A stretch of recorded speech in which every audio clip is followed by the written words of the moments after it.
యాదాద్రి భువనగిరి జిల్లా జగదేవ్పూర్ చౌరస్తా వద్ద బీఆర్ఎస్ పార్టీ నేతలు రాస్తారోకో చేశారు.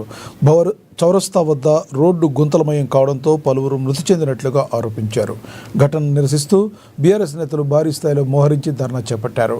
గతంలో ఎన్నో అభివృద్ధి పనులు చేశామని, ప్రస్తుతం అభివృద్ధి కుంటుపడిందని మండిపడ్డారు బీఆర్ఎస్ నేతలు. ఇక ఆందోళన చేస్తున్న వారిని పోలీసులు అడ్డుకోవడంతో స్వల్ప ఉద్రిక్తత చోటు చేసుకుంది.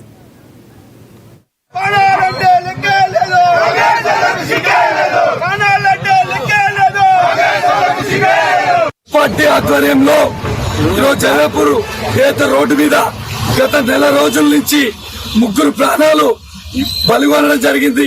ఆ రోడ్డును ఈ యొక్క కాంగ్రెస్ ప్రభుత్వం ఇప్పుడున్న ఎమ్మెల్యే గారు పట్టించుకోనందుకు 3 ప్రాణాలు పోవడం జరిగింది.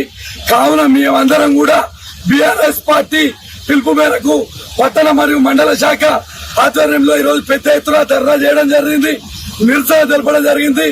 కానీ ఇంత నిరసన తెలిపినా కూడా ఈ యొక్క ప్రభుత్వం ఎలాంటి పట్టింపు చర్యలు లేవు. అధికారులు కానీ ఇప్పుడు ఎమ్మెల్యే కానీ పట్టించుకునే పరిస్థితి లేదు. కావున మేము ఒకటే చెప్తున్నాం, ఈ యొక్క ఎమ్మెల్యే గారు నియోజకవర్గ పునర్విభజన జరుగుతుందనే ఉద్దేశంతో ఒలిగొండకే వచ్చే నిధులన్నీ ఒలిగొండకే తరలిస్తుండు. భువనగిరి పట్టణం గాని మండలం గాని ఎలాంటి పట్టించుకునే పరిస్థితులు లేదు. వచ్చే నిధులన్నీ కూడా ఈ రోజు ఒలిగొండకే పోతున్నాయి. ఇప్పటి వరకు కూడా భువనగిరి పట్టణానికి 1 రూపాయి కూడా పెట్టిన దాఖలాలు లేవు.